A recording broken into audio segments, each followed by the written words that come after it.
Welcome back. Welcome back, man. Appreciate every single one of you that decides to listen to this show. This is Sports Counterpoints podcast. I'm GB. Got Coop. Got Brian. As always, what's up, guys? What's up, everyone? And back to it. Back to it, man. So yeah, we excited. We in the throes of the NFL playoffs. So we're gonna talk about last week's playoff game. Some exciting football happening. A great time for the NFL. Talk about our thoughts about the overtime rules currently and maybe some better options. We'll do our predictions for the NFL this week, and then we'll actually get into a little bit of baseball. Talk about the Baseball Hall of Fame. So, starting with last week's playoffs, first and foremost, I mean, I don't know that the NFL could ask for more from around the playoffs. And even I was thinking about this, be like we came down with you to watch the first games of the season. That first weekend was phenomenal. That Thursday Well, the night first game, game, I was gonna say that first game was phenomenal. yeah, Um, Cowboys. That Monday night was the Raiders. I think I can't remember the Sunday night game, but they just all year they were able to put a good product on the field. So last week was no different. I mean, amazing rounds, all walk off scores to win the games, starting with the Bengals and the Titans, and a little bit of an upset. You know what I mean? Shout out to the baby Bengals, man. They out here getting to it. What'd you think as you're watching the game, B? well, I've been a big fan of the Bengals. I thought that they played good football. I really, really liked watching King Henry be back. I mean, They look good too. he looked like a running back. I said that a lot of the whether or not we were going to be able to, whether they were going to be able to win was going to be on Derrick Henry. Sure. Derrick Henry looked good, but the yardage that they got out of Deonta Foreman, that was what really kind of kept them in the game. They were able to pound, keep the score low, not put Tannehill in too many bad positions. He still threw 3 damn picks, and that's the reason they lost. On the other side, I'm a big fan of Burrow. I think the guy has arrived. I've been saying that for a minute, and I continue to say it. Mixon didn't get off like I thought he would, but he played well. He only got 14 carries, 4 yards a carry, and a touchdown. And then Jamar Chase, he's the next. Those LSU wide receivers. People are going to go to LSU and play wide receiver just because someone's going to draft somebody who has no business being drafted because they're going to think that Jefferson and Chase is what's going on over there. They need to remember that the coach is now gone. But it was a good game. I got all of the unders. I got all of the over unders right this week, but this is the only game that I was able to pick the winner on. So obviously I'm pretty happy about that. Jason, what about you, man? What do you think about that game? You're on mute, brother. Coop, you're on mute. There you go. Back on mute, bro. Shout out to the fans. Hold on. Okay, there we go. Yeah, so I was undefeated actually picking games until the Tennessee-Cincinnati game. I have to give first game, right? I give Burrow and the rookie kicker credit. Got to give Burrow credit because he put his team in position to get the last second field goal. And the rookie kicker, he's cocky, but man, he makes field goals. You know what I'm saying? And but as much credit as I got to give them, the best player on the Bengals was Ryan Tannehill. Got to give him his shout out because he led the league. He led the league in red zone interceptions this year, and he didn't disappoint this game. I think, Brian, we agreed last year that he owes Derrick Henry some of his salary for getting him an extension because he is really not that good. And he proved how good he was in the playoffs, this game when the team really needed him. Derrick Henry didn't seem like the same running back in the second half. Seemed like he was getting stuffed a lot. And I think they kind of over-relied on him a little bit too much. I thought he was going to be used more as an inspirational lift and, somewhat as a decoy. I figure if Tennessee had just did what they have been doing, they've been okay. But don't you think that's when you throw all those picks, you don't have to put guys deep. That's true too, right? I really believe those interceptions really aided the Bengals, but you got to give them credit. They still won the game. But I think if you hold a playoff team under 20 points, you have to win. I don't think Tennessee played particularly bad as a team. I just think Tannehill kind of shot them in the foot a little bit. And I think if I had to do it all over again, I still would have taken Tennessee. But they sacked Ryan Tannehill. They sacked Joe Burrow 9 times. And Burrow just what's impressive Well, I like when I evaluate or look at a quarterback, one thing I do is how is he in times of distress or when things aren't going right or the team isn't playing so well. And he got hit numerous other times, got sacked 9 times, still came back. It didn't phase him. And that team, you could tell they looked to him to be the leader because the Bengals need a culture changer. And he has to be that guy. So he's stepping up to be that guy. They look and see he's cool. They be like, okay, we're going to be all right. We're going to win this game. So Have I made you a believer yet? No. Like I said, I never said Burrow was bad. I said he's going to the Bengals. One good season is not going to change my opinion on the Bengals. The Bengals going to have to keep this up. But yeah, the Bengals won. Credit to them. I think Tennessee, blew it. And if Tennessee comes back next year with Ryan Tannehill, then nobody should feel sorry for him. I mean, because they definitely need to make a change at quarterback if they want to make it to the next level. Because if they play again next year, I would take Cincinnati in that game next year. But yeah, so those are my thoughts on the game. Yeah, both the 1 seeds, man, getting knocked out. I thought that was pretty crazy. Like, that was a pretty interesting situation. So, yeah, that was a good game. Bengals win it at the end. Beat the Titans, who, you kind of never know who you're going to get with the Titans. They play a hard-fought game, but didn't have it. So, slide into that next game, man. What a Saturday night that made for, huh? With the Niners, man. Niners and the Packers.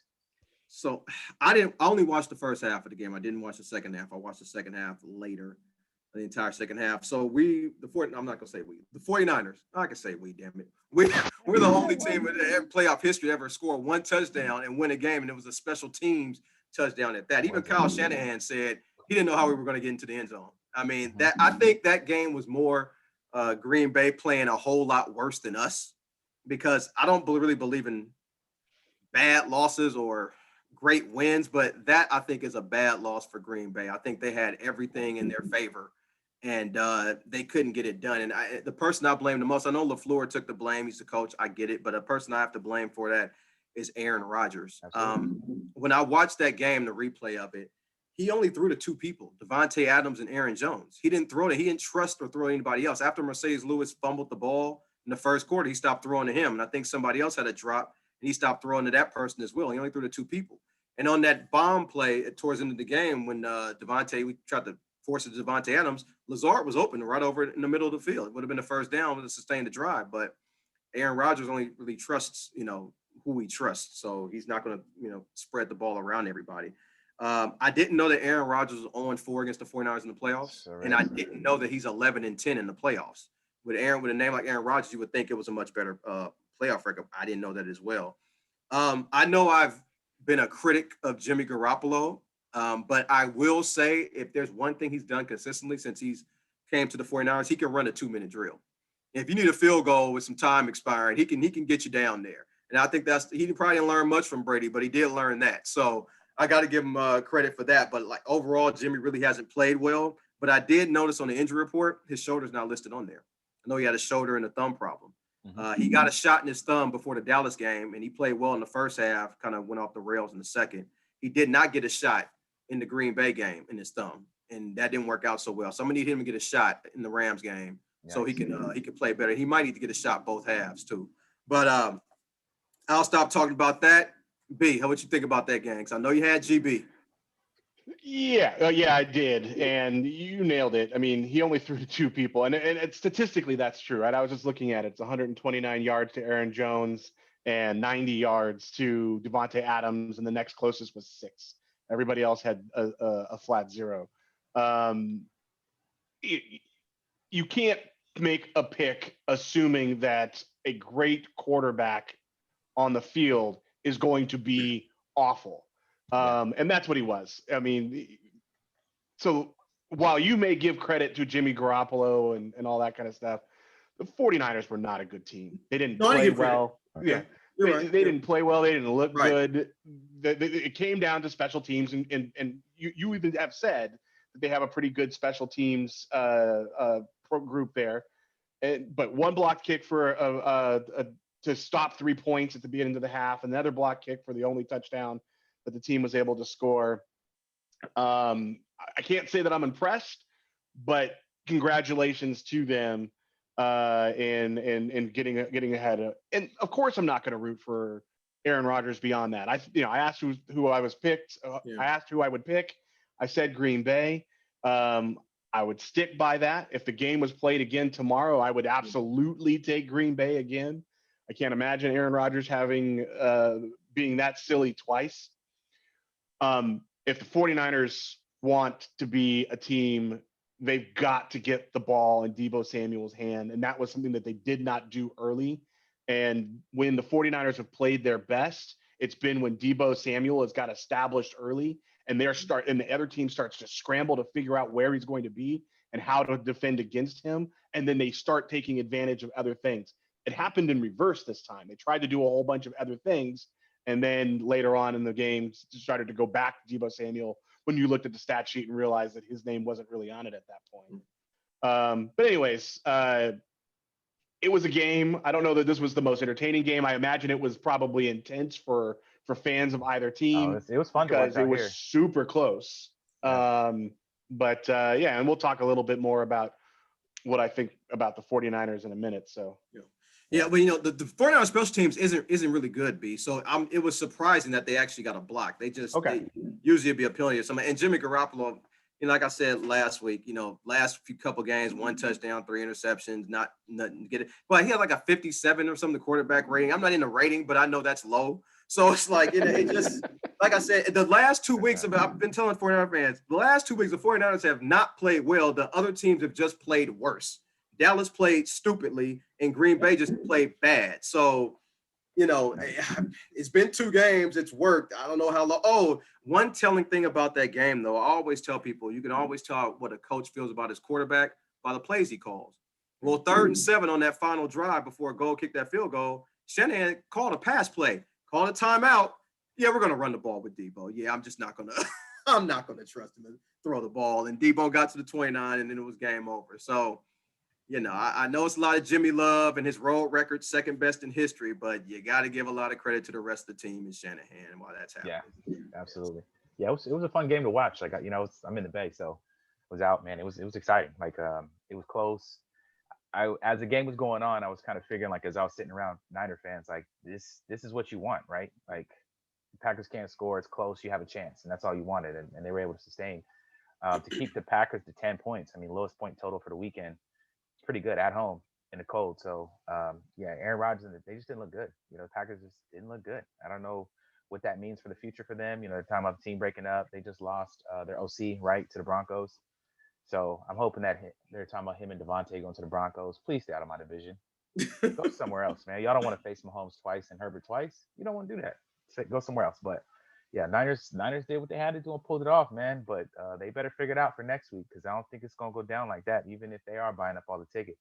You're going to need to play more like you did at the end of the season. That last game, this ain't going to get it. Right. Not off how the Rams are looking right now. So, and as we speaking of that, we transition straight to the Rams and the Buccaneers, man. Buccaneers and Tom Brady almost wrote him another one, man. The Rams did everything in their power to give that away. They was looking like the Raiders for sure on that last week. But yeah, what'd you guys think, man? What did you Well, this was an exciting game. The Sunday games, as we're going to continue to talk about, were just awesome all the way through. It looked like this was going to be a stinker early. It was a tale of 2 halves for sure. The Rams came out, were super effective. We were just talking about how Green Bay only threw to 2 wide receivers. Los Angeles Rams, on the other hand, had a ton of players on the stat sheet.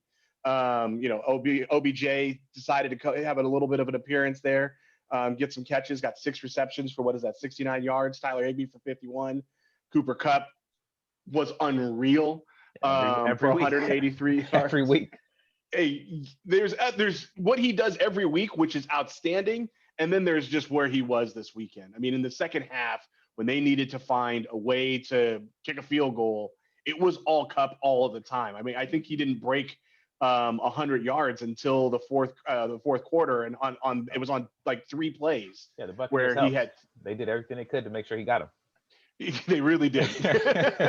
They really did. That the defense there, and I think we were actually teasing when we were talking about coaching opportunities, and a lot of people were talking about the Tampa Bay defensive coordinator.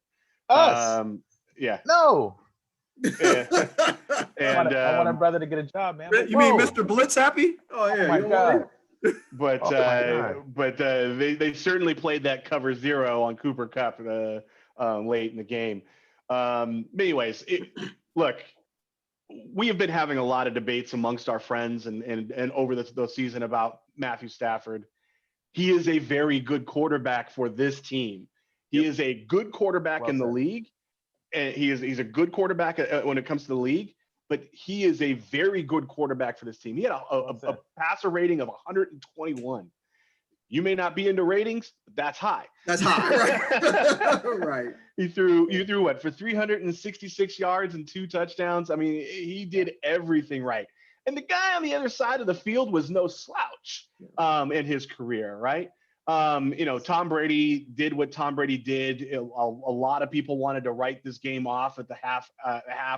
And then there was another group of people who were like, uh-oh, here it goes. We're going to see Tom Brady do Tom Brady things again. And he did it. They also had a very good even distribution on that side. But Evans had 8, Gronkowski had 4, Leonard Fournette had 9 catches. But they had 7 different people with receptions throughout the game as part of the 329 yards that Tom Brady threw for. Godwin was a big loss. Godwin was a huge loss, and I think that type of a loss is exactly the kind of loss that makes a difference in a game that's like this. But really, it was the defense that let him down. If there's one guy that you're going to guard on the team, it should be the guy who led the league in receptions and yards for the year. And touchdowns. He's pretty good. And if you give up 183 yards, most of which in crunch time, when you know that that's where they're going to go with the ball, you deserve to lose. And it's not surprising that Brady's got to say, wants to go in and talk to them and evaluate with the family, which really means he's going to walk into the office and say, what are you going to do to make sure that does not happen again? Because I had to work a whole season, get beat up and bruised, so y'all couldn't play a single correct defense in the fourth quarter. But congratulations to the Rams. Jason, you called this one in that you said that they always have a game plan that works well against Brady, and it worked well in the first half. I mean, they really, really stifled him. And Brady had to get creative. And at that point in time, the reason why I thought that they played well in the second half had nothing to do with game plans and everything to do with the greatest quarterback that's ever played the game was on the other side of the field and said, I'm not going out like this, and made a football game of it. But go on, Jason. What do you got? Yeah, so it was 20-3. It was ref, and I looked at the score. I said, "Oh yeah, Rams got the ball at the 3." I'm like, "Oh, okay, cool." And I come back after a timeout. What happened? Oh, Cam Akers fumbled. I was like, "Oh damn, here it go." I was looking smart till then. I was like, it's gonna happen. Tampa Bay's gonna come back now. It was more fumbles in the game. Cam Akers fumbled again. Snaps going over Stafford head. I'm just like, "Yep, here we go." Give Brady chances. He's gonna clean up. And that's what happened. But Todd Bowles, being blitz happy, bailed me out, man. He comes with the blitz. They blitz 41% of the time. Matthew Stafford, best against the blitz. Hit Cooper Kupp, field goal, game. But as a 49er fan, personally, I want to play the Rams. I did not want to go to Tampa Bay and play them across the country. So that's not the reason I picked that game. I just thought the Rams were the better team. I did. And speaking of, Stafford stats, as you said, Brian, 568 yards in the playoffs, 4 touchdowns, no picks, and 131.5 QB rating. He's killing it in the playoffs. Justifies everything that the Rams did to get him. Aggressive wins, man. You need a quarterback to win this league. You don't have one, you're going to be on the outside looking in. Rams are in the NFC title game, potentially going to the Super Bowl. For Tampa Bay, I'm with you. I think Brady's going to the office like, what are you going to do so make sure that doesn't happen again, man? Because, it's a long season to get to that point. Yeah, too many games, man. And also, what's his name? Levante David said later that they went through a lot of things internally in that organization during the season. And I don't think it's just because of Antonio Brown. I think it's also because of the coach, Bruce Arians. He runs like a really loose environment in there. And, Brady likes structure. So, when stuff breaks down, and like what happened like on defense, he's not going to be too happy about that. So we'll see if he comes back.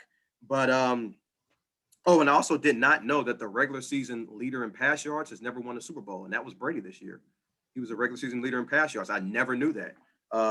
It's never happened. So, but anyway, that was a stat I just saw. It never happened. But yeah, congratulations to the Rams. They move on. Tampa Bay. If Brady's back, they'll be back. If Godden's back, they'll definitely be back. But it's good to see it'll be a fresh face in the Super Bowl this year in the NFC. So let me just ask this quick question: do you want to see Brady back next year? Not as a fan, not as a fan. 49er fan, as a fan of football. Fan, yes, I do. I just think he's good. I think what he's doing is just amazing at his age. Seriously. And we've seen quarterbacks, we've been watching football long enough. We've seen quarterbacks fall off a cliff at 39, 38 years old. You know what I mean? It's over. That guy Roethlisberger? Right. Yeah, that's one. Right, exactly. Yeah. But what about you? Absolutely. I think that they were one of the best teams all season long. You knew that they were going to get to this point in the playoffs. It was just a matter of time, really. Like for Brady, it's unfortunate in football. Unlike basketball, you can't protect your older athletes, right? You can have LeBron take a day off. You can have you can say, oh, I'm going to keep them to 25 minutes. Not that they do, but I'm just saying you can do stuff like that. Yeah. You can't do that in the NFL. So what he's able to do in such a crazy contact sport, where he has a big red bullseye on him, both literally and figuratively, when they're with the Tampa Bay jerseys, you have to have a lot of respect for that. Yep. And I like to see people leave because they want to leave, and not because the situation dictates that they don't have a situation that's worth being back, right? Yeah. So if the team comes to him and says, I'm ready. I can do this. We can find a way to make sure that we don't play cover zero on the best wide receiver in the game. And when Bowles might be gone anyway. I think that might be part of Brady's demand. Like, it's gotta go. You screwed me. Yeah, you screwed me. Now it's time to go.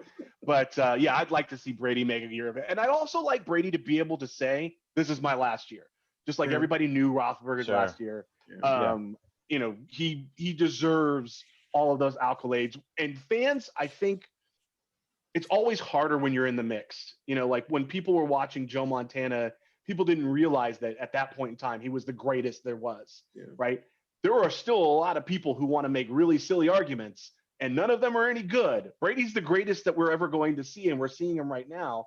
It'd be great if we had one season where he said, okay, this is it. This is the year. We're going to put everything into this. No matter what happens, win a Super Bowl or lose or go 1-17, this is my last year, and let people kind of celebrate. Yeah, he gets the tour, the Kobe tour. Yeah, or more notably the Kareem tour. I mean, Kareem's tour, they stopped games and brought out rocking chairs and motorcycles, and Jordan they got a tour too, right? Didn't Jordan have one? Sure. Yeah. Kobe's I remember. So Kareem, I was a little one. You know what I mean? You calling people old now? No, right. I was here. Don't get it twisted. I was here. I just don't remember. I know Pops was watching it, but that's a good question, man. I never thought about it. Like, do I want to see Brady? And I spent that Kobe commercial comes to mind where when he retired, they had that one where he's going to all the stadiums and they're singing like, "I've been hating you for so long, like please don't go." You know what I mean? And that's kind of me and Brady right now. Like, I'm really excited to celebrate him when his career's done, if that makes sense, because he's freaking damaged my team for years. So to see him go out, it'll be cool to be like, Cali boy, he did it. He did it to death, man. He's the ultimate winner. Like, what can you say? Right. So, it's got to be easier to see him now that he's in the NFC. Oh, definitely. But when we played him, he still toasted us. He toasted us in Vegas last year. So it's just like, it's what he does, man. And I can't, to that point, like, yeah, I'm with you guys. That's cool. For a personal standpoint, real quick, Tampa Bay schedule, it's actually very hard next year, but they actually come to San Francisco. Yeah, they come to San Francisco next year. If they do, man, let's try and go to the game. Yeah, I've never seen Brady before. Yeah, I've never seen him either. Right. So it'll be cool. I'd fly up. We seem to be planning an awful lot of football games for next year. We talked about going to Vegas twice, San Francisco once. We play you next year, be 2023. We play we play Jason and them in 2022. 22. That was a good game though. I thought the Rams did everything they could to give it away, and I just kept thinking like, why are y'all doing this? And it's the same thing they did against the Niners, another 17-point loss blown that they could have lost. So, and they could have knocked the Niners out, and the Saints would have been in this, so they wouldn't even have to trip. But hey, now they got to contend with them boys. So, and then on to the last game, man. This was obviously the best game of the season, really the best game of the night. Oh, no doubt, best game of the season. The Bills and the Chiefs, man. Two young quarterbacks that are looking like they're it, man. Like that was a great game. Like luckily we were at the Chase Center. Shout out to the Warriors and the beautiful corporate arena in in Mission Bay in San Francisco, man. I think it's nice, but we were lucky enough to watch the game in the suite. So thanks, Auntie. So yeah, man. What a game. What a game, man. What do you think, Coop? You start on this one. Yeah, I got to give a shout out to the Chase Center too. That place is nice, Yeah, and every 50 feet is a liquor station. But No how vibes like that. man? So yeah, man, so Glenn, remember when it was 13 seconds left in the game, and Buffalo took the lead, and I said they need to kick the ball inbounds, Yep. not so they could run some time off the clock, at least a good 5 seconds. So Casey probably can only do one play. They didn't do that. Yep. They kicked it in the end zone, gave Mahomes an extra play. They kicked a field goal, went to OT, and lost. I think Buffalo's going to be kicking themselves about regarding that. But For sure. the game, all those touchdowns in the last couple of minutes and in overtime, yeah, I don't really want to say it's the greatest game I've ever seen, but it's probably the greatest NFL game I've ever seen. And that was just not everybody was like, oh, Buffalo's about to win. Oh, KC's about to win. They just kept and we were in a crowd too. That was cool to hear that. Yes, like the crowd like screaming. And I mean, cool. as I was sipping my Moet with my chicken tender in my hand, you know what I'm saying? I was like, whoa, hold on now. Hold on. So, but yeah, it was just a great game. It went over the total, thankfully, because I had a bet on that. But I got to give credit. I mean, and I said the first team to 30 wins, and that happened to be KC. Of course, they could have easily lost, but it happened to be KC, and they won. But I knew that, and I think, Brian, we both said this, we knew that both teams were going to be able to score on each other. We saw it last year, and the same cast of characters is back. So I don't think the scoring was a surprise to anybody. The Chiefs ended up pulling it out again. Now, I will say, before I let you go, I think Brian Dable, the offense coordinator for the Bills, is going to get a head coaching job. And I think that's probably going to hurt Josh Allen in that offense. But we'll see. Minnesota. Talk him up. I'm talking about. Speak it into existence. We want an offensive coach. We need an offensive coach. You also need Josh Allen, though. He need a quarterback. But go ahead. Yeah, so a lot of people are like, we're going to see this again next year and the year after. I'm like, not so fast. Andy Reid's not going anywhere. Eric Bieniemy can leave. But Andy Reid's not going anywhere. Brian Dable's going to leave. So I'm not sure if we're going to continue to see this every year, but if we do next year, I'm not going to be mad. B, what you think about the game? So this was the best playoff game I've watched before a Super Bowl, and that's because there's a certain energy that goes around Super Bowls. But this was just awesome football to watch. The entire game from beginning to end, you were looking at it going, what's going to happen next? So many great things to talk about here. I want to talk about the quarterbacks, Josh Allen and Patrick Mahomes. Both of them over that 121 that Stafford put up that we're talking about was high. Well, 136 is higher. 123.1 is higher. That's how good these quarterbacks were, right? They had 7 touchdowns and no interceptions, as you were talking about. They only gave up 2 sacks apiece for insignificant yardage, 8 for Kansas City and 16 for Buffalo. And then the distribution of the ball. We were talking about what happened in Green Bay, and then you look at these guys, they're spreading the ball all over, and they still got 201 yards from Gabriel Davis. Ooh, Gabriel Davis. Right. Stephon Diggs was only 3 for 7, but Gabriel Davis is 8 for 201 yards and 4 touchdowns. Let me help out Kansas City. Guard him. Yeah. Whoever you had on him for the first 100 yards and 2 touchdowns doesn't need to be on him for the second 100 yards and 2 touchdowns. But take that, just across the game, Josh Allen running the ball. And this was one of the things that we said we might actually talk about today is running the ball is scary. And, everyone made a big deal about Tony Romo saying that Josh Allen and Patrick Mahomes with the ball running on third down are the scariest. Everyone's like, well, what about Lamar Jackson? I actually agree with Tony Romo on that. Yeah. And the reason for that is the threat of the pass and knowing that Josh Allen and Patrick Mahomes aren't going to have to wing it to the tight end in the flat. They can wing it 60 yards down the field. And if you break coverage because you think he's going to run, then you're toast. You're in a big way. And so giving up the 7 yards for the first down is something that's willing to do. So, yeah, I absolutely understand what Tony Romo was saying about Josh Allen and Patrick Mahomes being some of the best and most scary runners of the football from a quarterback position on third down. I think that's just that's just true. That's not to say that they're the best runners Right. in the game, period. But on third down, 3rd and 7, 3rd and 8, 3rd and 6, somewhere in That's that true. range, Yeah. I want somebody who can throw the ball because that's what's going to scare the linebackers and keep the safeties deep. Yep, sure did. And that's how you get space to get 6 yards, 7 yards, 8 yards. And they still find you with the safeties deep. So you. Oh yeah. Yeah. Because you break coverage, the corner drops off, and then the safety's covering the guy one-on-one. I'm going to give Gabriel Davis and Stephon Diggs and Tyreek Hill, come on. and Travis Kelce. I'm going to give them a shot one-on-one with a safety every Shout out day to of the Tyreek week. Hill. Peace out. That boy is crazy. So the only other thing that I want to talk about is a phenomenon that I was talking about with another friend of mine a couple of days ago. If you think about all the very good quarterbacks that are out right now, and you think about all the ones that are young and under 30, they are all in the AFC. Yeah. Burrows, Herbert, Mahomes, Allen. If you want to go Lamar Jackson, whoever you decide to put in that conversation, they are all in the AFC. Yeah, Which is a weird change because for so long it had been guys like Aaron Rodgers and. Well, Aaron Rodgers will be in the AFC no time soon. Chill, man. Maybe. Chill, Maybe. man. But the point is that it's just an exciting conference right there. I am really, really glad to have my bad quarterback in the NFC right now. So anyways, Yeah. that was my thoughts. I thought that was the greatest game I watched. From a football perspective, both of these offenses just blew the doors off of a game plan because at a certain point in time, winging it to Gabriel Davis as he runs down the field was not in the game plan. Yeah. They just Right. figured out that that's what's open and just abused the defense for it. And on he's the gonna other get side, picked up in fantasy and everybody's gonna be disappointed next year. this actually happened. So Dredd is part of my keeper league, and he sent me his keepers for next year in the middle of the game and said Gabriel Davis is on it.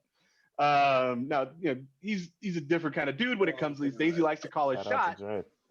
But he called his shot right in the middle of the game. He said Gabriel Davis is one of my keepers for next year. Okay. Mark it down, B. What And I I was like, what do I always say about Dredd? I love Dredd, but everybody looks good in the highlight. He's fooling with. He's a good player. So he looks good in the highlights. So he's fooling with Gabriel Davis. Glenn, what you think about the game? Because you was right there with me. Oh man, I loved it, man. There's just like Brian said, just so much to talk about, man. The quarterbacks are amazing. Josh Allen has been a beast. I remember him back in I think they played Houston a couple years ago. I was actually out at Brian watching that game. I was like, this dude is nice, and he's just continued to do that. To see his growth is dope. Mahomes is Mahomes. Their offense is crazy. It's cool. I love when stars still shine, like when all the lights are on you, all the defense is on you, and Tyreek Hill makes that play, catches it across the middle, and it's just Usain Bolt speed to the corners is crazy. Like just watching his feet move and thinking, okay, they got him. Damn, it's a first down, and he turned it into a TD so many times. Travis Kelce, man, legendary, bro. Like these are dudes, Hall of Fame first ballot, man. Just been killing. And just how they play, man, and how they look. The Bills were no slouch. Gabriel Davis had one of the dirtiest routes I've ever seen when he twisted up the cornerback and left him on the ground. Like, man, that was wide open in the end zone. We're watching then, like, how did they just score? And saw he left them all twisted. It was a great game. Absolutely loved it. It was Madden-esque. You know what I mean? Yeah. Defense wasn't stopping. You know what I mean? You get a couple little stops. I think there was one punt or something.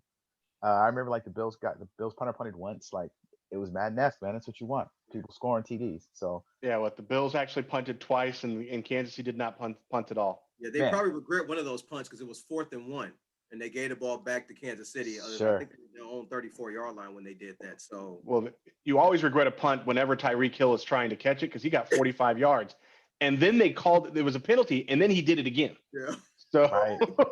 Yeah, and they were saying like always kick it twice because the defense is tired now and they got to chase him again, and he's not. So it was absolutely phenomenal, man. What did you guys think?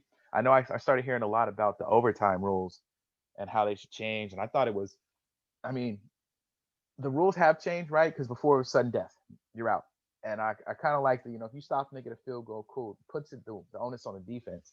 But with two high-powered offenses like this, people wanted to see Josh Allen with the ball again. So, what do you guys think? Was it? And we all were text messaging each other saying the exact same thing. This is the most important coin flip of the season, right? Because we all knew or had a pretty strong inkling that whoever got the ball after that Oh, yeah. coin flip was going to be able to win the game. Jason, you want to go first and talk about what you think about overtime? Yeah. So the overtime rule, in my opinion, I can't say I know for sure, got changed the first time because Brett Favre. Now people want it changed again because of Josh Allen. I think the overtime rule is fine, and here's why. I think the winning team has a severe disadvantage the following week. Due to injuries concerned, you can get, the longer you play, the lower time you get injured. Fatigue will also come into play. You could play an extra 1 or 2 quarters of football. And the other team that you're playing next week only had to play 4. Also, the defense, I think it's an excuse for the defense. You have to get a stop. I mean, at some point you got to get a stop because the way that Buffalo KC game was going, they could have been trading touchdowns for God knows how long until somebody finally got a stop. In my opinion, if you were to change the rule, I think the road team should get the ball first, because if you're the home team, the road team's already at a disadvantage. And if you couldn't get it done in those 13, 14 possessions as the home team, then you don't deserve to get the ball first. The road team should get the ball first. I think I personally, I wouldn't, if I was to change the rule, that's what it would be. I think it's fine now. I don't think both teams have to keep having the ball back and forth, especially in the game that just happened. I just think that puts the winning team in a severe like a great disadvantage to keep playing extra time and with the threat of injury and cramps and all that type of stuff, and then have to play a playoff game the following week against a team that's more rested. B, I'm interested in what you got to say about this. So I think there's a place in the middle, and I think that's where I land. Because one of the things that you were saying was surprise. Yeah. One of the things that you were saying was that if you want to win a game, you've got to be able to get a defensive stop. But the other team didn't have to even try to get a defensive stop. And so, I agree with you that there should be a defensive stop involved in winning a football game. But the way that they do it, the team that gets the kickoff doesn't have to do that. So here's what I would say. I would say that you would guarantee each team 1 possession. And that would kind of give you the situation where the coin flip, you may go down and score a touchdown. That also makes that second possession by, in this case, the Buffalo Bills, all the more exciting. They're going for it in 4th and 10. Okay. They're going for it on 4th and 3. And then if they do it, the other team just needs a field goal, right? So, if you can't get 2 stops, it kind of goes back into the sudden death. It does give everybody the opportunity. You do get to see both offenses and both defenses on the field in overtime. I don't think it's a big concern for the longevity of the game, because really, most times the overtime you have 2 teams that they're not Kansas City and Buffalo. And so most of the time there's, they go down and someone has to punt it, and then someone goes down and kicks a field goal, or someone goes down and kicks a field goal, and someone goes down and doesn't kick a field goal.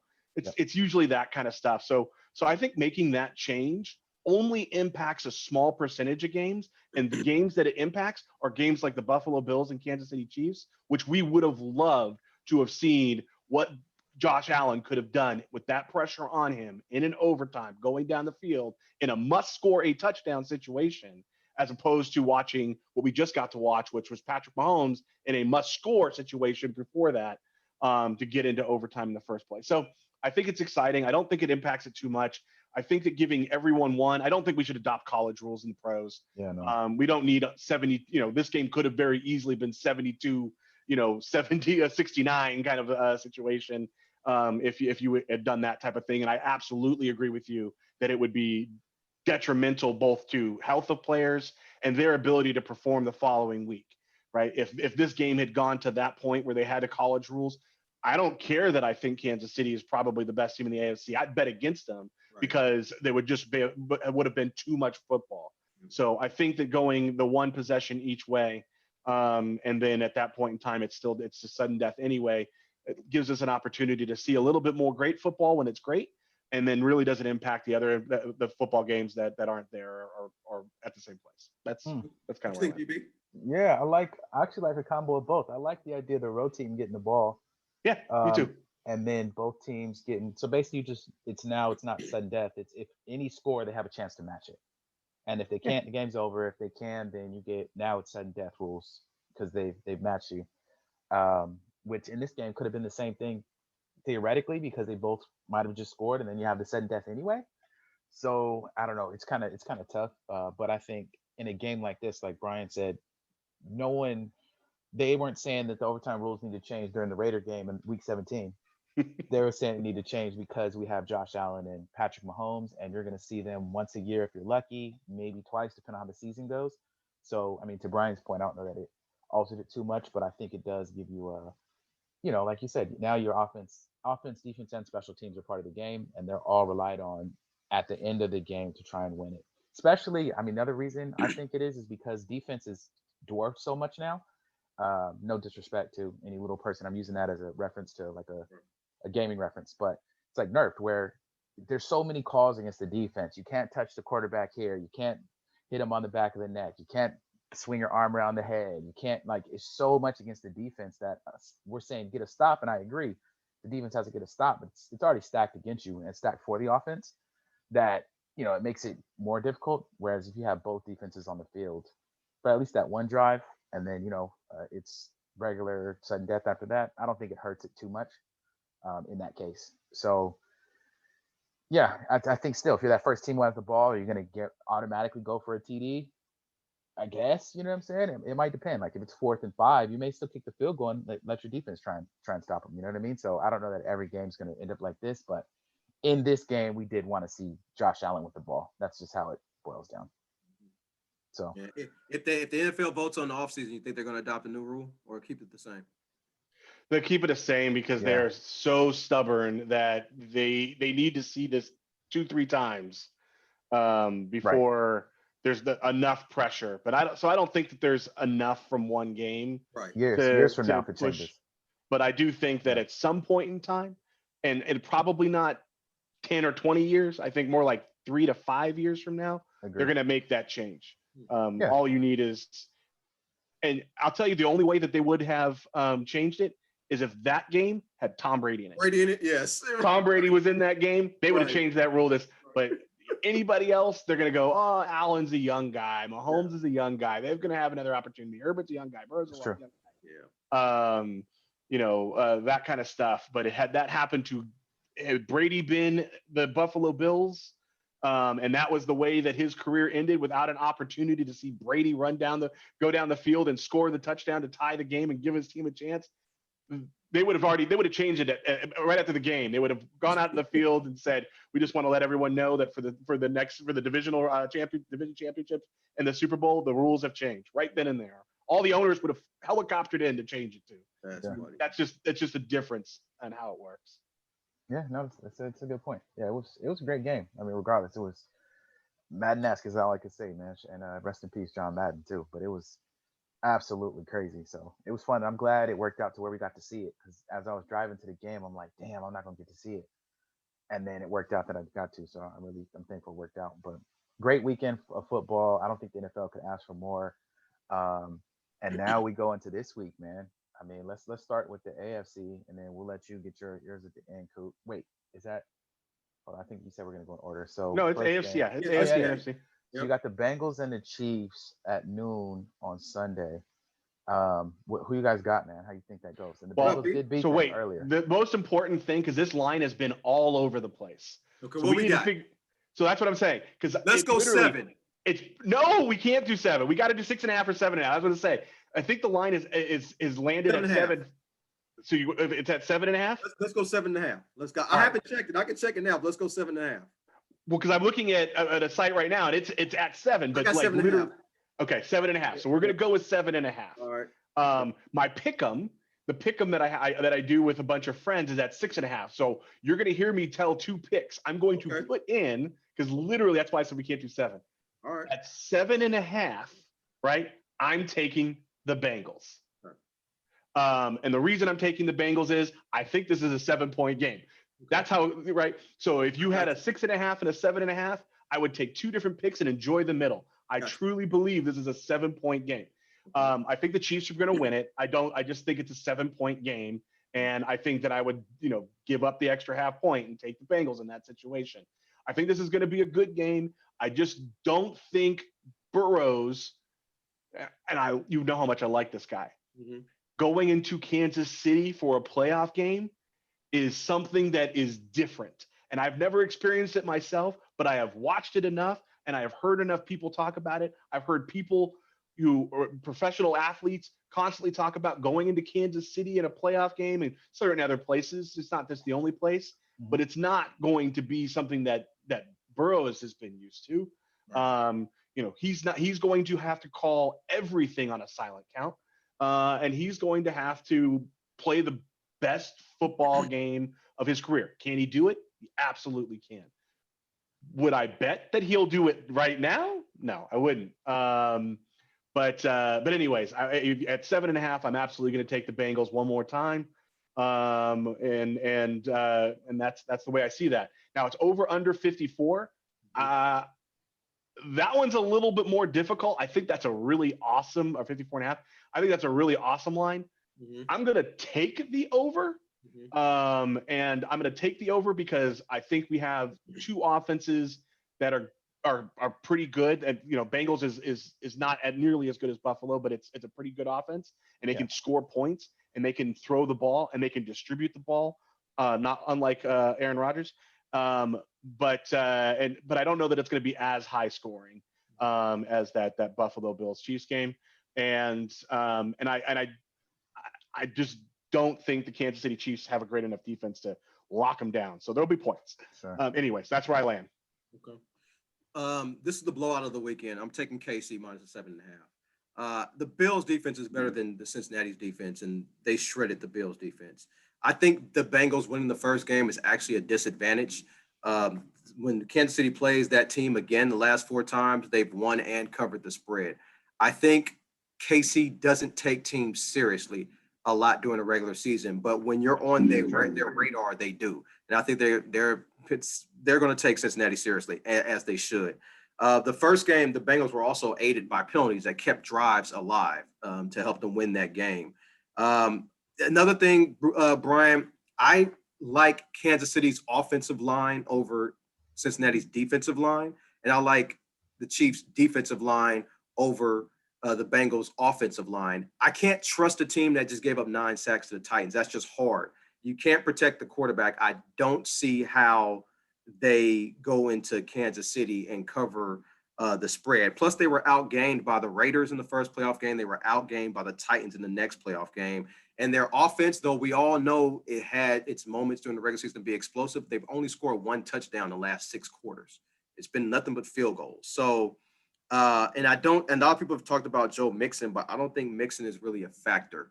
The Bengals actually lead the NFL in empty sets the second half of the season, and Mixon just is not really in that flow. It's been more of the wide receivers. I'm with you. Going into Cincinnati, going into Kansas City, and for Cincinnati, a young team winning, that's going to be hard. They might have their chances later in the future, but right now, especially with that offensive line, I just don't see it. I see this like, I don't know. The over-under for points for Kansas City is 31. I'm saying that goes over. So I got like a 34 to maybe 20 game or 34-17 game. I have it going under the total because I just think the Bengals are going to be in pass mode and, passing 40, 50 times in Kansas City. I just don't think that's going to be good. And like you said, silent counts and everything, the hysteria, and I just don't have this game being close. I think Kansas City runs away with it. The only part of that I don't understand is the Joe Mixon hate. The guy is 3rd in the NFL with 1,200 yards, and he missed a game.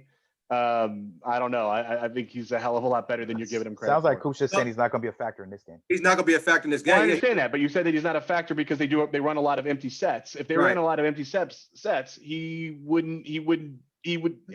I think he's going to be a real factor in this game. His over-under in yards is only like 50. It's like maybe 60-something. It's very low. If he can get off, they got a good chance, man, because Joe Mixon is nice.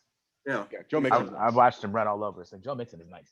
No, but he's been going under his yardage. He's not really doing everything, like you said he is. But we'll see. But that's a matchup situation. And I think that they know that against Kansas City, they're going to have to do some ball control. And they also find ways to get him involved when they need to. I understand the point of view and where you got. I hope it's a better game than you're calling for. But if it happened the way you had, I wouldn't be like, yeah, okay, that's crazy. I would say, that made a lot of sense. Yeah. I could see it going your way as well. So yeah. We'll see what actually happens. Neither of you having the Bengals winning. So right. Both you have them losing. Just it's how much will they lose by? Right. It's just is the conversation here. What about you, Glenn? Chiefs definitely win, man. They're too close to the Super Bowl. They got, they lost the last one to Brady, right? Last year, right? Am I tripping? What's that? Kansas City lost to the Super Bowl. Yeah. Last year, right? Yeah. So they got that bad taste in their mouth, and they're gonna want to get it, man. So I think they're rolling right now. They're rolling right when they're supposed to, as they always do. The Bengals have a good team. They've shown that they're a good team, but they're gonna need everything to go right.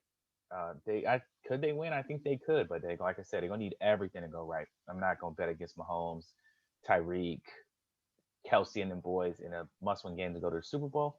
They ain't gonna lose. So I honestly think it'll be a little closer. I got it at 31-24. 31-24. So you 55, going over. you're 55. So you're on the over, and then we're on the spread. You like the Bengals by more than 7.5? It's 7.5. KC minus 7.5. Glenn, who you like?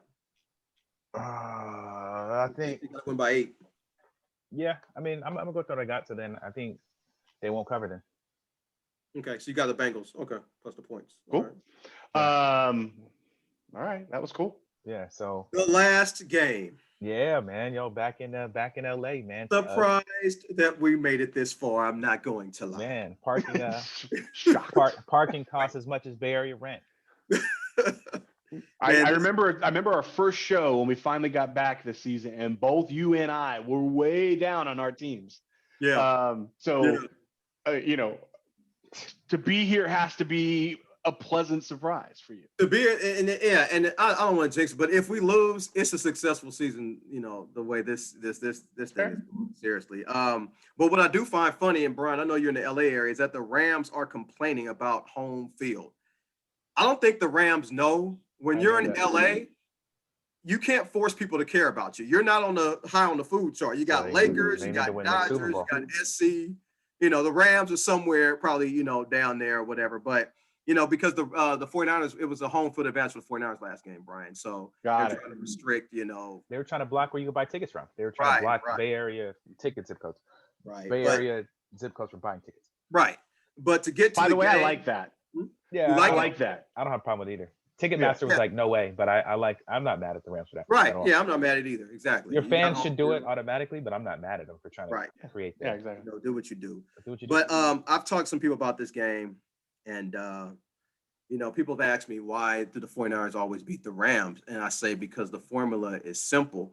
The Rams are built to beat an offense like Arizona or Tampa Bay, somebody that throws the ball around the field and does modern stuff. 49ers don't do modern stuff. They play the exact opposite. They just want to pound the ball, make short and do short passes over the middle.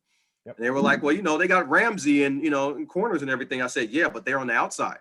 Right. Jimmy G throws the ball inside, with the bad linebackers and the safeties or whatever. So that's why they always have success. And also the 49ers offensive line, defensive line seem to control the Rams. And that's been the success. That's been the reason why they've had success. And I think Kyle Shanahan just kind of knows what McVay is going to do. It also helps that McVay really doesn't make too many adjustments, and Shanahan does. So you kind of know how the Rams are going to play, whereas the 49ers, you're not really sure what they're going to do on offensive sets. But just going back to the last game they played, both teams that combined to go 61% on third downs. Jimmy G threw for over 300 yards, and 3 receivers almost had 100 yards receiving on the 49ers. That's absolutely not going to happen this game. Definitely going under the total. Jimmy G's over under for yards, I think, is 220 something or 250 something. I would definitely go over about on that. I'm taking the Niners to win.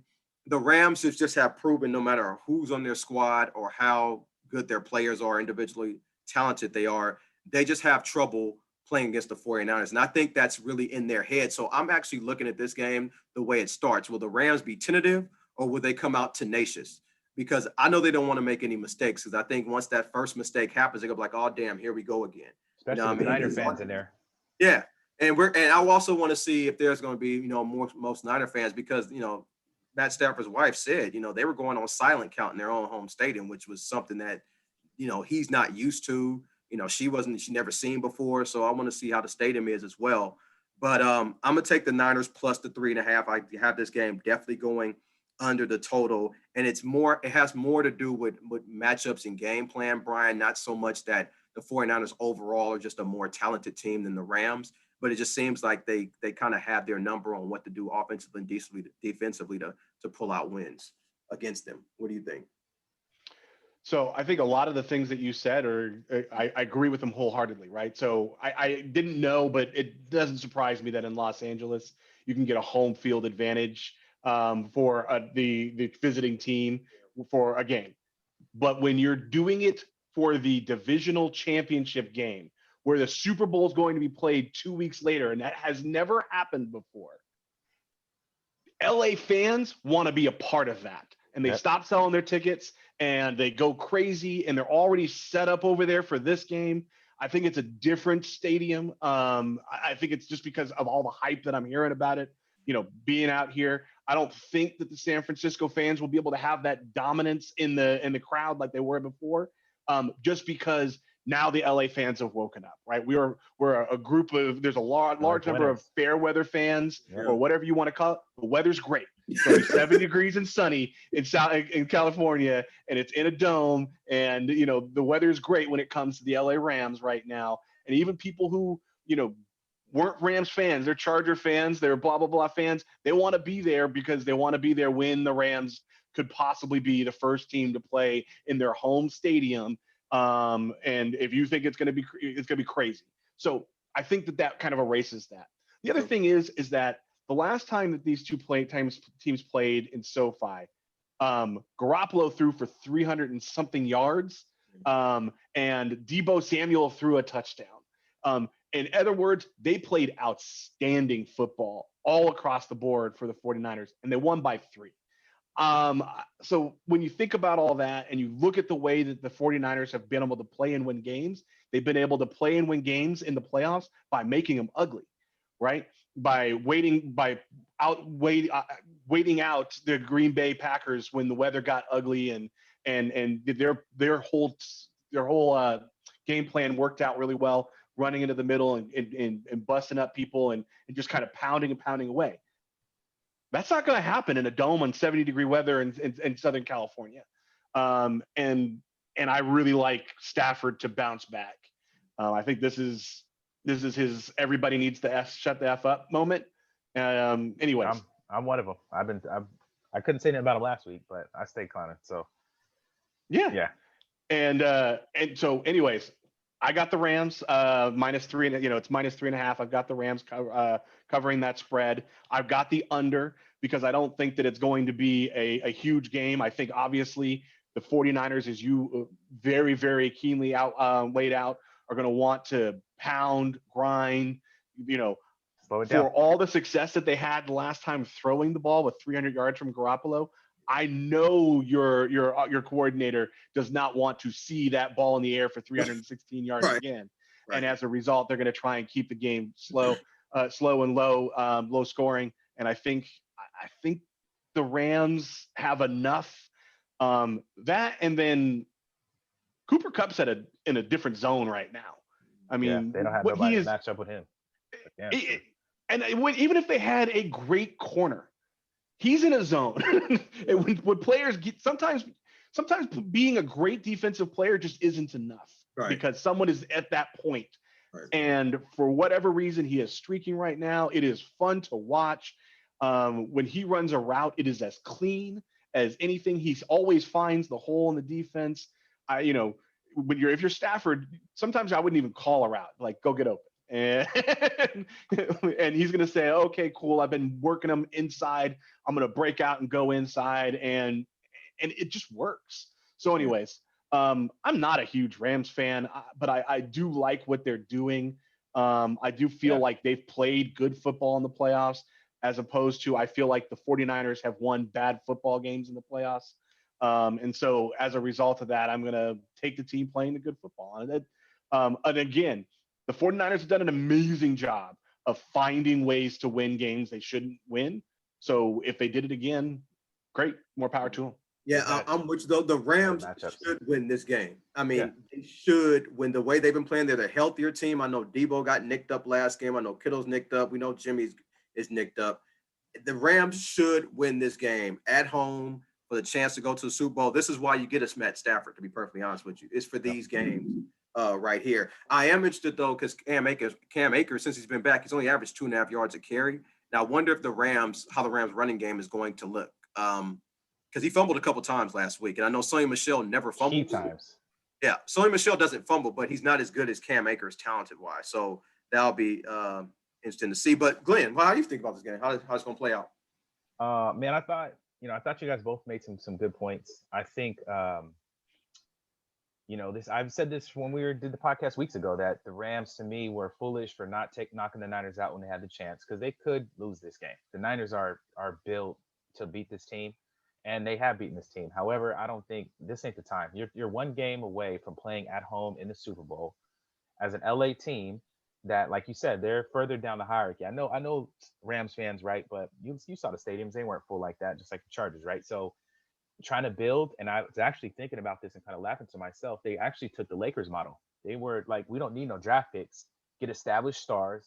Let's win it now, right? Because the only way you're going to establish any kind of fan base in LA is being a winner, point blank, period, right? So, yeah, they were there before. I get that. You had the Dixon years and Bettis and all that. That's cool. But now it's a different era. This social media era. People want winners in LA. There's too much entertainment. You know what I mean? This whole complex is great. We don't care if you're the Rams of old aren't winning. And they went out and got stars to fill it up. They have to win this game. They have to win this game. Yeah. And Stan Kroenke is not above stacking the deck. You think that he wants to make sure that it's a Rams crowd? Oh. He owns the stadium. Come on. He's got a Super Bowl coming, and he has an opportunity of being the first owner to own the stadium, the team that has a divisional championship in there. Come on. The money he's seeing. Come on. If you pull up in a red car, he's going to tell you to go home. Like it's Fair enough. Come on. Stan Kroenke is, He spent what, $5 or $6 billion? I think he still owns the Denver Nuggets, doesn't he? I don't know. Does he? I don't know. Yeah, I'm not sure. He spent like $5 or $6 billion on that complex. There's no parking there, way to get in and out of it, but apparently it's nice. So Beautiful. You just rent an apartment there so you can go to the game, because apparently it's insane. But I don't think they can lose this game, man. The Niners can get them though, and the Niners are playing with house money. To your point, Coop. Yeah. It's a good season regardless. So if they, like Brian said, I don't think they want to throw the ball a bunch, but I think if I'm Shanahan, I beat you every time, and I'm gonna come out here and we're gonna scheme and we're gonna be creative. I might, put Trey Lance in for a play. He ain't even gonna throw it, just decoying it. I might, I'm gonna pull some stuff out, because this is it. This is it. And a chance to beat a division rival at home, to knock them out of the Super Bowl chance at their stadium. I mean, Niners fans would go nuts. Right. So I'm very interested to see how this game plays. I think the Rams win though. I don't think they can't afford to lose this game. They played them too many times this year. And, McVay lost his, 17-0 or whatever when he was up at halftime. 45-0. Yeah. Or how many was it? 45-0. Sheesh, way more. They were up 17, excuse me. So yeah, he lost that to the Niners. The Niners have had his number. They've been on his head this whole time, so they may want to get at that. So, I mean, they're due. I mean, it's 6 straight. They're due. They're due, but they gonna have to play though. It ain't gonna be easy. Yeah, but I think they got the firepower. They got the team, and a Rams Chiefs Super Bowl based on our other picks, I would not be upset about. Yeah. As a fan, when you ask me, Glenn, as a fan, if I wasn't a Niner fan, who would I want to see? It would definitely be Rams and Chiefs in the Super Bowl. Absolutely. Without question. Absolutely. It's a better, by star power, by name, the storylines. It's a better game. So the Niners win. Hey man, I'm not with the Bay. I live in San Jose, so it's nothing. But I just think it's a Rams Chiefs Super Bowl. Yep. It's what the league wants, right? You know what I mean? So yeah. Yeah, definitely. So yeah, that was, man, I think I'm excited about that. You guys had some baseball on here, man. Talk to me. What's happening? Baseball Hall of Fame. What's up, B? Let's go with the baseball for a quick second. Come on. Yeah, well, I thought it would be fun to talk about, what just happened with Hall of Fame. Clemens and Bonds didn't get in. I think more interesting to both you and I is Bonds, who leads in half the categories when it comes to being on a base. And has a really long career, both pre and post the whole PED thing. So the question is, and I'll start by kind of giving my thoughts on it, is, was it right to shut out possibly the greatest hitter of all time, but certainly the greatest hitter of a period of time from the Hall of Fame? And I look at this in a couple different ways, and both give me the exact same answer, which is no, it wasn't right. So the first thing is that look at the people who have made the Hall of Fame and how many times we've disregarded ethical violations, rules. Players openly acknowledge they took methamphetamines before baseball games to get up and have energy. Players have openly acknowledged that they used to do cocaine, before games to get energy. Players have been caught doing all types of things, being racist, beating women, beating children, being misogynistic. And all these people are in. So how is it that you can kind of get to this moral high ground where you can say Clemens and Bonds shouldn't be in when all of these other guys can't be? Right. So the only thing that I'm going to say is y'all made a decision. Okay, so be it. You want Bonds out because he broke your moral code. Then you go get Ty Cobb, who is a racist SOB, the hell out. You get these other players who were beating women, that have been openly misogynistic, who have acknowledged to taking 8 balls of cocaine into the locker room before playoff games and so on and so forth. Because if that's not performance enhancing, I don't know what is to get your energy up. The other thing is the contradiction of putting Bud Selig, who was the commissioner for the entire time of the PED era before and after, and saying that the reason that he should be in the Hall of Fame is for what he did for baseball and growing the sport. And what he did for baseball was he ignored the PED problem because he knew that Sammy Sosa and Barry Bonds and Mark McGwire and all these guys lighting up the batter's box was what was going to grow the game. So you can't say, right, and it did. It worked perfectly. And so you can't say, hey, you did a great job by ignoring this problem and then get mad at the problem and say, oh, well, we can't possibly go there. So for all of these reasons, I think it's bunk that they're not in there. That's not to say that I'm a huge Bonds fan or a huge Clemens fan. I'm actually really not a Clemens fan. I just don't think this is the reason. And you have to, the Hall of Fame is supposed to be filled with great baseball players. And you can decide to define that as we're going to look at what they did on the field and nothing else. And you can define it to be the entirety of a person's impact on a sport. Either way, you got to make a decision. And you can't go flip-flopping when you get somebody who's a little more acrimonious with the press, which Bonds was. And then Clemens was also found out to be a jerk. So, he has that kind of strike against him. Anyway, Jason, on to you. Very well said. Yeah, I agree with everything you said. I've mocked Hall of Fames because of certain people who are in, baseball, basketball, whatever. But it's the Hall of Fame. These guys Hall of Fame should be based on what you've done while you were on the field. When they were on the field, they all performed at a high level. And Baseball Hall of Fame, it has to be a joke because the all-time hits leader, Pete Rose, isn't in it because he gambled on baseball games when he wasn't playing baseball. So it's, while he was playing baseball, he didn't gamble on games, but when he wasn't playing baseball, he gambled, and he's not in the Hall of Fame because of that. So the whole Baseball Hall of Fame, it's a joke. You got guys who you don't remember 2 hits they had in their whole career that are in the Hall of Fame, and you don't have Bonds in there, you don't have Clemens in there. I think McGwire should be in there as well. They're famous. There were great players before they started so-called doing their, steroids. But the last point I want to make on that is I don't like how people pick and choose who did steroids and who didn't because you don't know. There are people who took it and they never got caught, or maybe had designer drugs like Barry Bonds and didn't fail a test. Barry Bonds never failed a test. What I'm saying? It's under suspicion, and we're all smart enough to know, he took something. But I don't like the picking and choose thing. You can't do that. When that whole Mitchell report came out, it was based on information from a clubhouse attendant from the Red Sox and from the Yankees. That's it. It wasn't from all the other clubhouses around Major League Baseball, because if you had talked to those attendants from around Major League Baseball, you would have found a whole lot more players. And then my last point is, I forgot who it was, Kim Caminetti or Jose Canseco. It was somebody. They asked, how many players in the league do you think are taking steroids? And the best person to ask is a steroid user, because they know. And I think it was Kim Caminetti. He said about 85% of players are taking it. It's just like when in NFL, they asked Tony Gonzalez, how many NFL players actually care about football? He said about 10, 15%. A lot of people just play the game because of the money and what it can do for them, like famous wise. They don't really care about football when it's Super Bowls.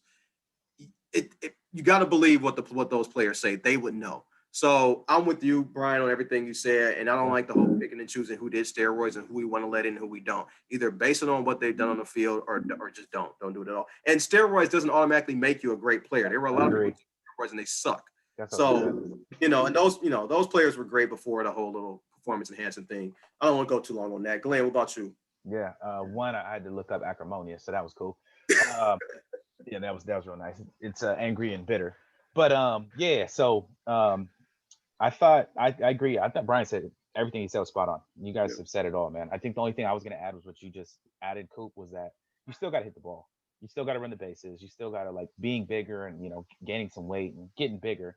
Bonds wasn't a super skinny dude when he started, but he was good before the allegations. He had a solid career after World Series. He was the best at that time. Hitting home runs. He made the game exciting, man. Him and McGuire.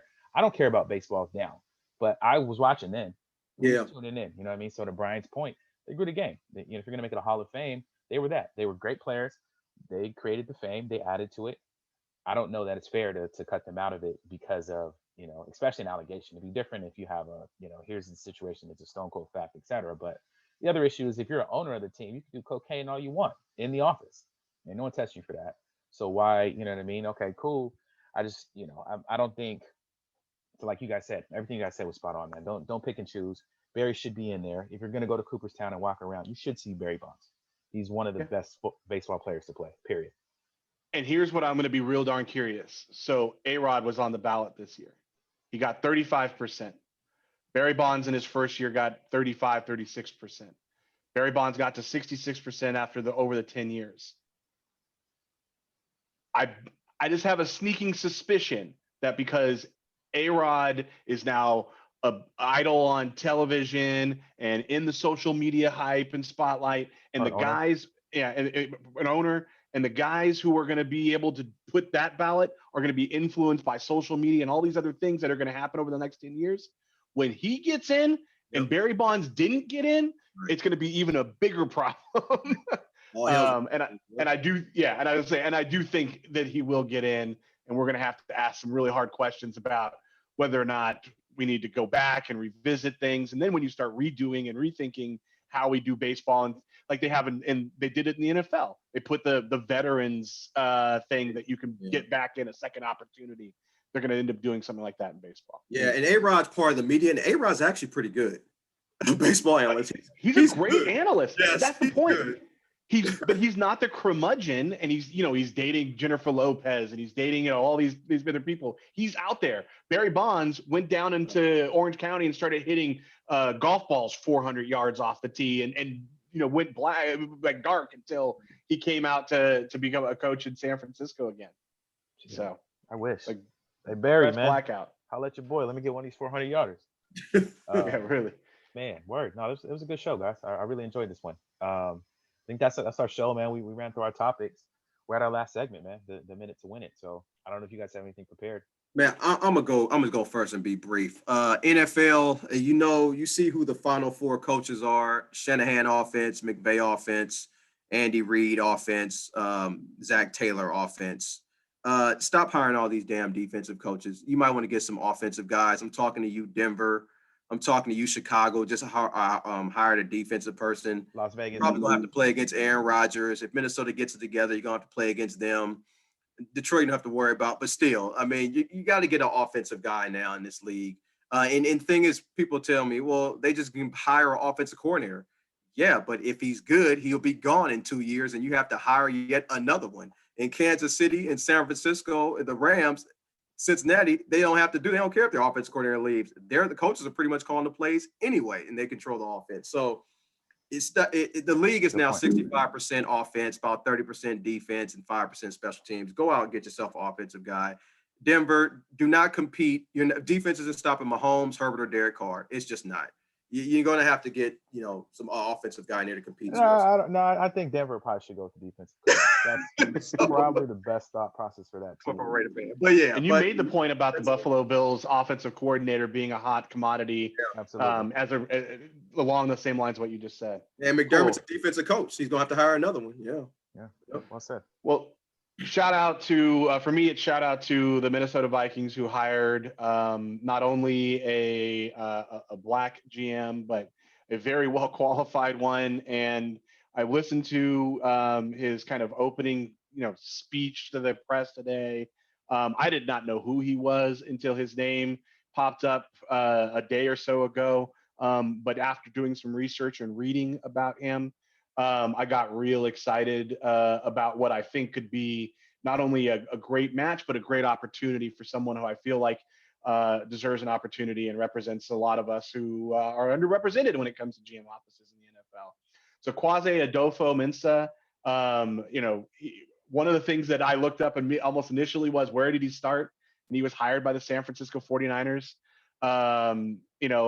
He's also uniquely qualified. I mean, this is a Ivy League educated individual who's got some I think it's what his degree is in economics. I mean, this is not a person who was a ex-football player and things of that nature. He's a smart dude who understands the game and has put in his time to develop his skill set. He comes from Cleveland, which Jason's been telling us all season long has a really outstanding a roster build, and so I'm excited about that. So hats off to them.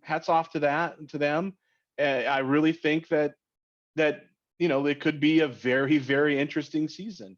And then the other thing that I wanted to say real quickly is I've been seeing Biden's going to be able to pick a Supreme Court justice. Biden has said that he is going to pick a black female Supreme Court judge for the first single time. So I went and started doing some research on the names that are around there. And in doing the research, there was one name that stood out, Leandra Kruger. And then I did some more research, and it turns out she actually had a summer associateship at the law firm that I work at. I did not know that when I thought about it. I just wanted to say that name out loud. I'm really hoping that someone like her ends up in a Supreme Court seat. It would be a massive, massive improvement over the horrible picks that we've had before. And while it won't change the 6-3 offset, but it will, you want to have somebody in the room who can tell all these people that are saying all these horrible things and voting down women's rights and voting down voting rights and upholding gerrymandering. You want them to have to look someone like Leandra Kruger in the eye and make that argument to her before they go out there on a piece of paper and read it out loud. So anyways, exciting stuff in that regard. And so that's a little bit more than a minute. Thanks. No, I appreciate that, B. I That didn't was know great. Yeah, you should have been last, man. Yep. But word, nah, that's so mine is January 24th was 1 year since my father passed. Shout out to Glenn Jerry Boyd, man.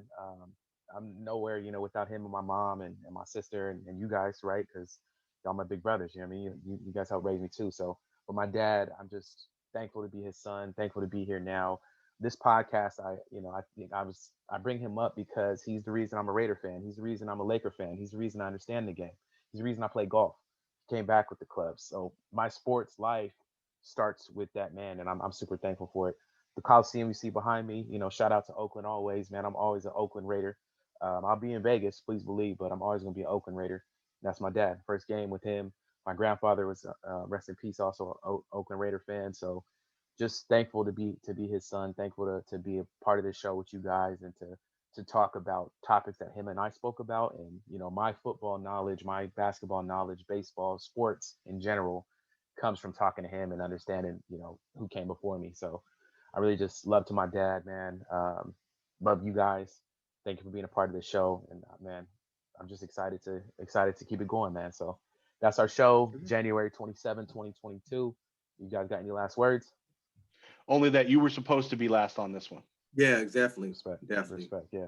Love you guys. Love you guys. And we'll catch you guys on the next one. Thanks for listening.